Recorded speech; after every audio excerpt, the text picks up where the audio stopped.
Now, if the government is going to mandate that they are responsible for your well-being, they have to ensure the safety of your well-being. Rumors are that Diddy was running some kind of Epstein type deal where he was filming everybody, right? That's the rumors. Yeah, I don't know that there's any proof or anything other than 2024 is shaping up to be the year of revelations, and no one is safe, especially not the Hollywood elites. Big names are being dragged through the mud, and the headlines just keep getting juicier by the day. If you thought Katt Williams was done airing out dirty laundry in Hollywood, think again. He's back at it, and this time he's got Steve Harvey in his sight. But this isn't just a celebrity feud. Oh no, it goes way deeper. We're talking secrets that have been festering for decades, blackmail, betrayal, and parties that will make your head spin. So buckle up, because we're diving headfirst into the rabbit hole of Hollywood's most shocking scandals. And trust us, things are about to get messy. Take P. Diddy, for example. He's seen in this video entering the Park Hyatt Hotel in Midtown Manhattan with others when agents from Homeland Security Investigations approach and separate him. They place Diddy under arrest and lead him out the front door in handcuffs. Now, if you remember Katt Williams' infamous sit-down with Shannon Sharpe earlier this year, you'll know that Katt didn't hold back. He dropped bomb after bomb about Diddy, Steve Harvey, and a bunch of other A-listers. You could almost hear Jaws. The truth is, Katt has been warning us for years. Hollywood is a twisted place, and the people at the top have secrets they would do anything to keep buried. But 2024 is proving to be the year those secrets come to light.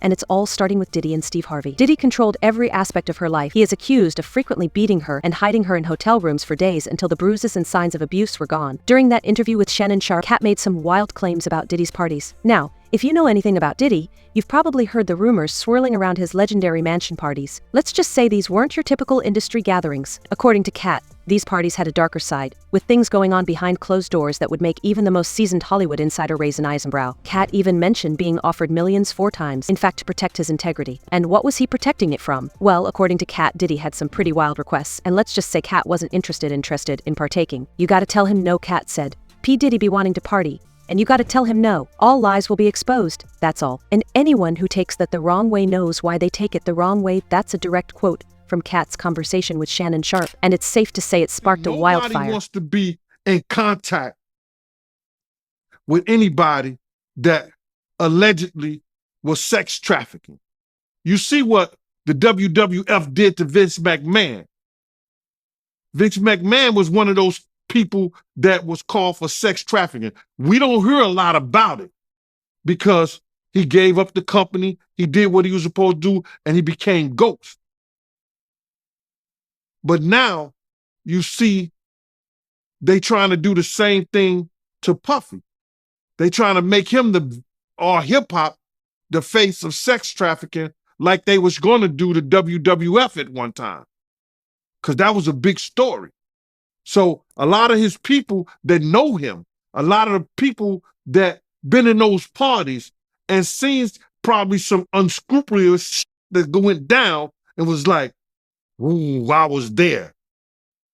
I hope they don't got me on tape. They feeling a certain way. So they're not going to speak on nothing until they've been approached with something. You got to realize when Homeland Security get their evidence together, they're going to send agents out. You understand? They might send an agent out to me. Yo, what do you know? What have you heard? What have you seen? What's been going on? You know what I'm saying? Did this happen when you was around him? Did this happen back in the day? That's what they're going to want to know. You know what I'm saying? So they're going to send investigators out. They're going to send people out for anybody that they can get some information from to help their case. So those celebrities ain't going to say nothing. You got your man Stevie J speaking on it right now. He'll be one of the first dudes that they'll probably pull to the side and say, yo, well, you say that your man, I heard you on TMZ said that he never did this and he never did that, but ain't this you? If those pictures or those films or anything like that exists, you know what I'm saying? That's what they pay those agents to do. So, of course, I don't believe that none of the people who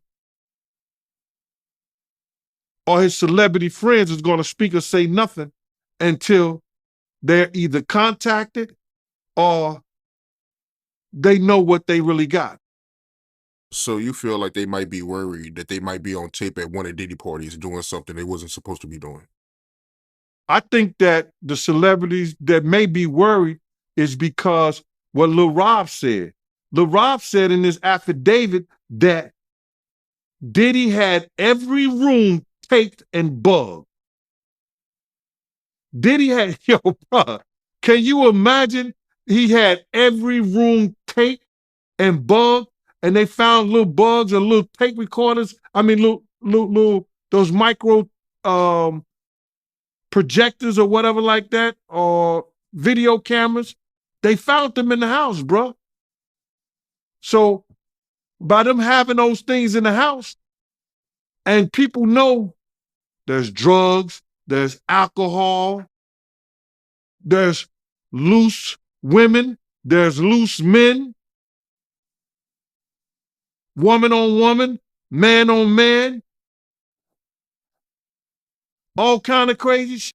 But the bombshells didn't stop there. Katt went on to talk about Steve Harvey. And this is where things get really interesting. The same Steve Harvey who went to watch Mark Curry do his whole sitcom and then stole everything. Katt claimed that Steve Harvey, yes, the same Steve Harvey we all know from Family Feud, has been Diddy's slave for years. And why? It all comes down to some tapes that Diddy allegedly has on Steve from those infamous mansion parties. The implication here is clear. Steve's been blackmailed, forced into silence and submission because Diddy's got the dirt. And we're not just talking about rumors here. Katt strongly hinted that there's actual video evidence. And in this lawsuit, he claims that essentially, P. Diddy was the Epstein of the rap industry. Let's rewind a little bit. In case you didn't know, Steve Harvey and Diddy go way back. They've been friends for years, with their relationship dating as far back as 2005. And that's not all. Steve's stepdaughter, Lori Harvey, has also been romantically linked to Diddy. That's right. Is that at the time, remember, Cold War, McCarthyism, like we got to get rid of all the communists.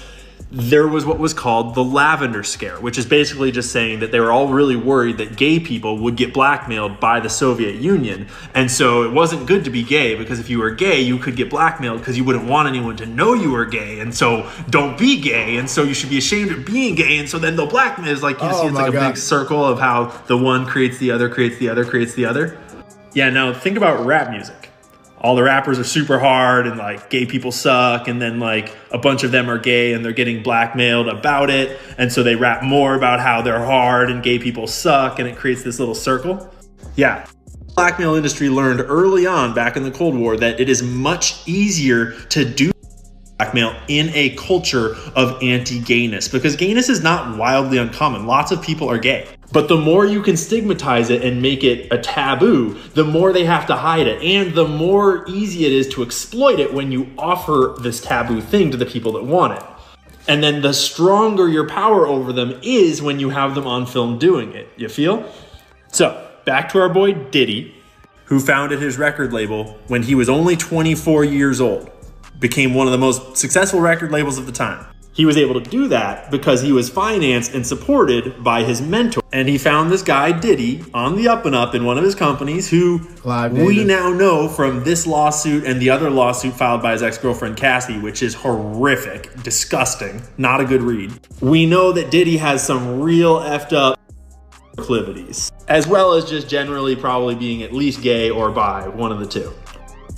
Finds this guy with questionable morals, questionable habits, and ready to go crazy whatever. Like, he's willing to shoot people. He's willing to launder money. He's willing to do crazy. He's willing to do basically anything. This is just me speculating on his motivations, but mentored Diddy and brought him up and elevated him to a record executive by helping him found his label, Bad Boy Records. He did that.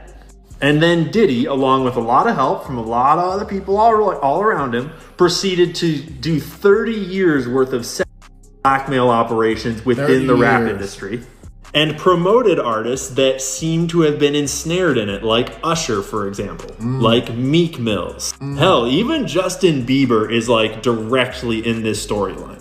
And so what you wind up with is a rap industry, a music industry that is full of people that are creating the types of music that the people above them, that the people that hire them, that the people that manage them want them to make.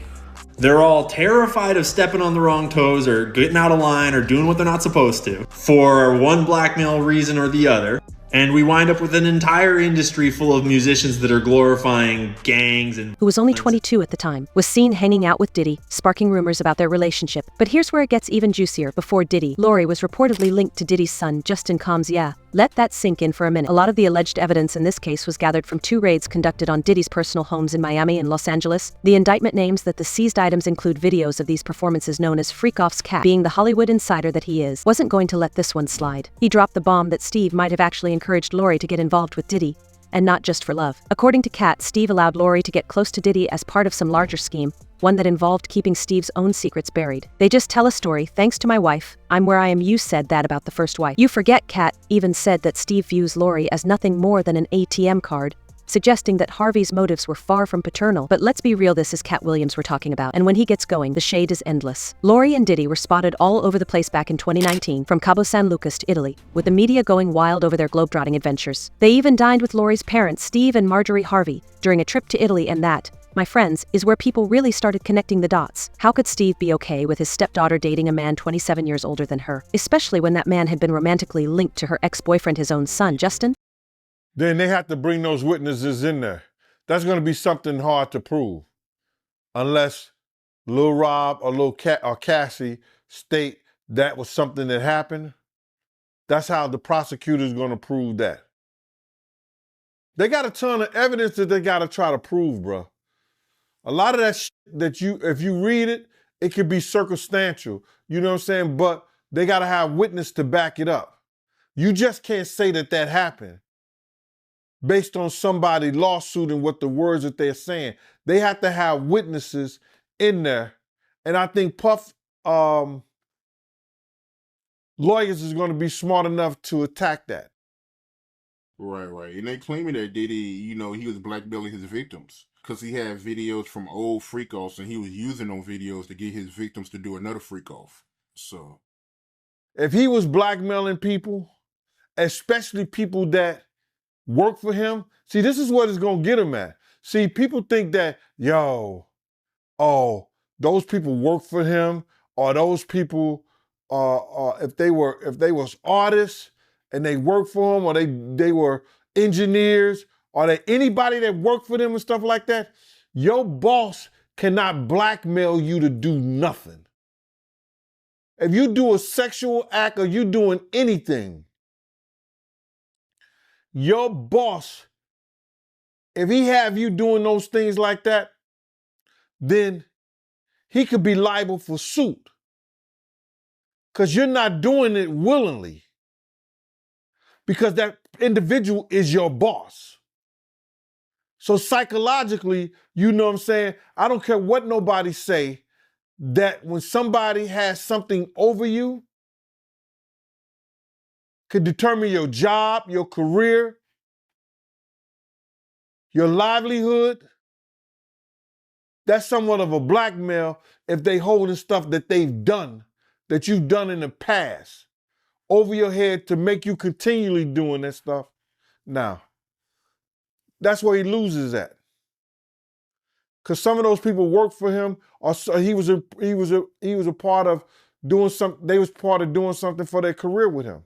That's why he lose. That's why he stand-up comedian, entertainer, television host, family man, but most importantly, a man of faith. It's the kind of twisted Hollywood drama you just can't make up. But Katt Williams wasn't done. He wasn't just calling out Steve for being okay with Lori's relationship, he was suggesting that Steve was actively complicit in keeping things quiet. That's when the rumors of blackmail started flying. According to Katt, Steve had attended some of Diddy's notorious parties back in the 90s and early 2000s, and Diddy allegedly recorded him. That's the secret that Katt's hinting at, the leverage Diddy has been holding over Steve's head for years, replete with very, very serious and salacious allegations, including claims that Diddy had cameras rolling.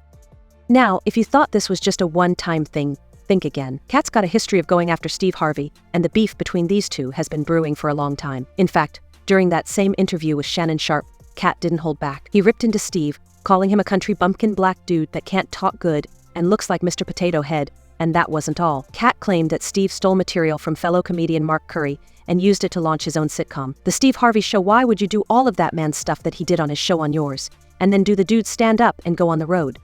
Let's break that down for a second. Katt accused Steve of straight up stealing the idea for his show from Mark Curry, another comedian who had his own sitcom called Hanging with Mr. Cooper. According to Katt, Steve attended one of Mark's live tapings and then went on to create a show where he played a similar character, a principal who wore a suit and ran a school. The shade was real, and Katt didn't mince words. He basically accused Steve of being a fraud who built his career on the backs of other people's work. But Katt didn't stop with the past. He went in hard on Steve's present-day career too. He brought up the fact that Steve Harvey supposedly retired from stand-up comedy after losing a comedy battle to Katt himself. According to Katt, this went down in Detroit in front of a crowd of 10,000 people. And the reason Steve lost? Katt says it's because he exposed Steve for wearing a wig. Yep, you heard that right. Katt claims that Steve's iconic bald head isn't all it seems, and that he actually wore a wig for years.